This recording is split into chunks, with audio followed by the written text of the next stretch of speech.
सबसे बड़ी historic win in fact दिखी, one of the largest win S&P पे दिखाई दी सिंगल डे, और उसके बाद ही मेजर ऑफ द गेन्स गवा दिए यूएस मार्केट, यानी उठापटक जारी है। 10% का बेस टैरिफ सारे देशों पे का, 90 दिन का पॉज। तो एक तरफ से तो रिस्पाइट दिख रहा है, लेकिन ग्लोबल मार्केट्स अभी भी क्यों रिकवरी के बाद फिर से एक टेंस माहौल में दिख रही है।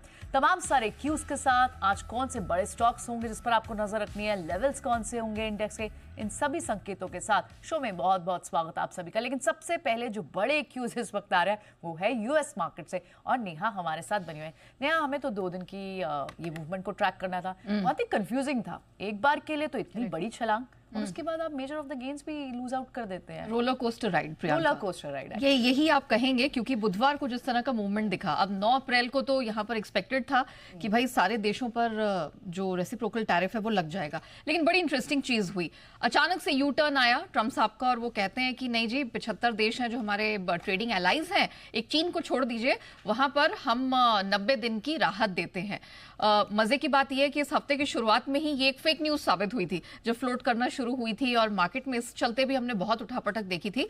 बहरहाल फाइनली व्हाइट हाउस की तरफ से स्टेटमेंट आ गया, 3 महीनों की राहत मिलेगी। भारत को भी जो 26% का रेसिप्रोकल टैरिफ है, 27% का, उसे यहां पर 9 जुलाई तक राहत मिल रही है। चीन के साथ हालांकि तनातनी यहां बनी हुई है, 104% के टैरिफ को बढ़ाकर 125% कर दिया, और जब कुल इफेक्टिव टैरिफ है 145% हो गया है।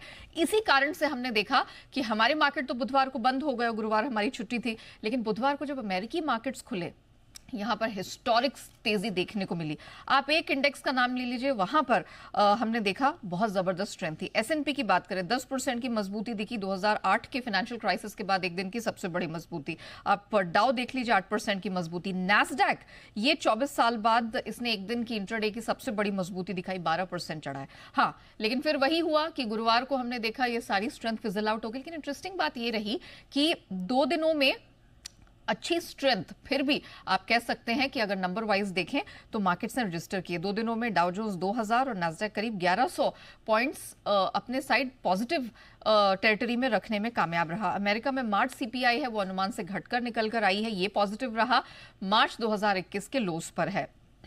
अब अगर कमोडिटी मार्केट की बात करें, एनर्जी कॉम्प्लेक्स के लिए ये 2 दिन बहुत अच्छे साबित नहीं हुए हैं, लेकिन गोल्ड, सिल्वर, बेस मेटल्स, सोने की बात करें, इस समय जब हम बात कर रहे हैं तो ऑलमोस्ट $3250 के करीब अंतर्राष्ट्रीय बाजार में रिकॉर्ड हाई बन चुका है। घरेलू बाजार की बात करें, कल हमने 92,400 का ऑल टाइम हाई, क्योंकि सेकंड सेशन खुला हुआ था, इवनिंग सेशन, तो वहां हमने सोने में बनते हुए देखा, और 92,000 के ऊपर पहली बार उसमें रिकॉर्ड क्लोजिंग देखने को मिली। चांदी में हमने चौथे दिन मजबूती देखी, $31 के ऊपर। मेटल्स में हमने 5 दिनों की जो गिरावट है कॉपर में, उस पर ब्रेक लगते हुए देखा, और बाकी सारे मेटल्स भी मजबूत बंद हुए हैं। ब्रेंट क्रूड गिर गया $63 के करीब, और नेचुरल गैस में भी गिरावट दिखी।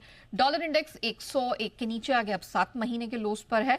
और 10 साल की अमेरिकी बॉन्ड यील्ड की अगर बात करें तो ये लगातार 5वें दिन मजबूत रही है, 4.5% के पास है। तो बहुत उठापटक देखने को मिली है। कमोडिटी, करेंसी, क्रिप्टो मार्केट में देखा जाए वहां पर गिरावट आई है, बहुत उठापटक है। सिंपल टर्म्स में कहा जाए तो 2 दिनों का रोलर कोस्टर राइड था।